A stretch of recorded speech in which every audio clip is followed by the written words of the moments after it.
Satu ciri yang ada pada emu adalah 3 tengkorak pada kain yang melingkari bahagian bawahnya. Satu ciri yang juga didandankan kepada 2 lagi karakter lain yang membuatkan seolah-olah 3 tengkorak ni bukan hanya dekorasi semata, melainkan ia juga kemungkinan besar melambangkan sesuatu simbol tertentu.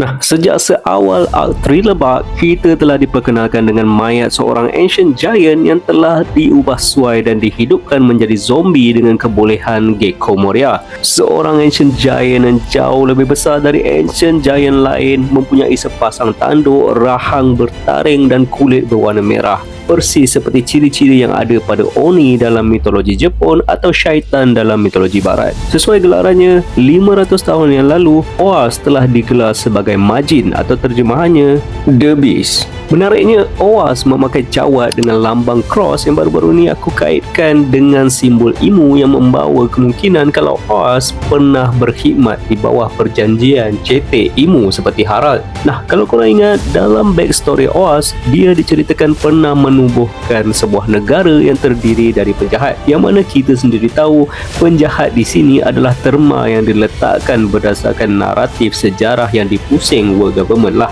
The fact that dia pernah menjadi raja sangat sinonim dengan cara kerja emu yang target kepala-kepala atau raja sesebuah kerajaan untuk dijadikan hambanya, yang emu sebut sebagai Trinity known as Dominion. 3 perkara yang membentuk kepada kekuasaan. Tamakkan kekuatan membawa kepada korupsi, tekad membawa kepada perjanjian, dan apabila perasaan dengki menguasai mereka, kuasa akan dicapai. Tapi what if Oas somehow dapat lepaskan diri sementara dari perjanjian emu, dan untuk betul-betul lepas dari kekuasaan tersebut, dia end up lari sejauh mungkin dan membeku di sebuah tanah beriklim sejuk. Tapi ini hanya side teori. Dalam teori ini, menariknya Oas memakai tali pinggang dari 3 tengkorak. Simbol 3 tengkorak ni juga telah diwariskan kepada keturunan Oas. Dalam arc Marineford, kita telah diperkenalkan dengan Little Oas Junior yang juga memakai 3 tengkorak tapi dijadikan sebagai kalung. Nah, berbanding Oas dan Little Oas Junior, simbol 3 tengkorak yang dipakai Blackbeard adalah lebih berkesan kerana simbol tersebut telah dijadikan sebagai Jolly Roger bagi Lanon Janggut Hitam. Di dalam siri One Piece, Jolly Roger adalah bendera yang dikibarkan sebagai identiti sebuah Lanon. Lanon Straw Hats mempunyai Jolly Roger dengan simbol tengkorak memakai topi jerami. Lanon Big Mom ada Jolly Roger dengan pelbagai elemen yang melambangkan kebolehan Devil Fruit Big Mom. Lanon Red Hair mempunyai Jolly Roger dengan cakaran pada mata kiri sama seperti Shanks, yang mana parut dari cakaran tersebut menjadi motivasinya untuk memburu Blackbeard. Nah, betapa pentingnya Jolly Roger kepada Lanon-Lanon ni sehingga ia boleh dianggap sebagai maruah bagi kumpulan Lanon tu sendiri. Makanya untuk Blackbeard mengambil keputusan menjadikan 3 tengkorak sebagai simbol Jolly Rogernya, bermakna simbol tersebut mestilah membawa mesej yang sangat penting. Nah, ramai berteori kalau simbol tengkorak tersebut dan beberapa ciri lain seperti 3 pistol, 3 jambak janggut dan jumlah bounty Blackbeard yang dapat diterjemahkan kepada 3 hati melambangkan kebolehan Blackbeard untuk memakan sehingga 3 jenis Devil Fruit, yang mana 2 daripadanya telah ditunjukkan sebagai Yami Yami Nomi yang dimakannya setelah dicuri dari Touch, dan Gura Gura Nomi yang dicuri dari arwah Whitebeard. Tapi maksud sebenar 3 tengkorak ni sampai dijadikan sebagai Jolly Roger masih menjadi misteri.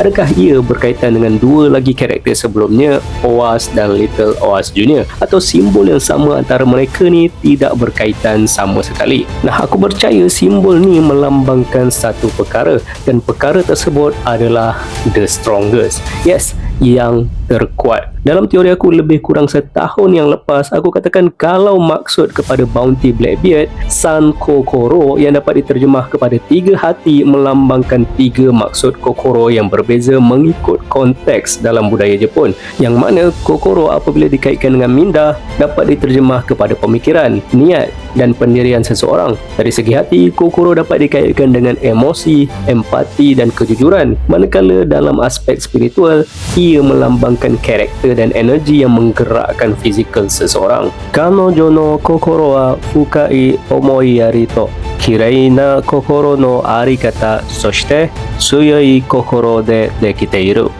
Apa benda tu? Nah, ayat tadi sebenarnya menerangkan maksud kokoro yang berbeza mengikut konteks dari seorang individu. Apabila diterjemah, hati perempuan itu terbuat dari empati yang mendalam, jalan kehidupan yang indah dan kekuatan dalaman.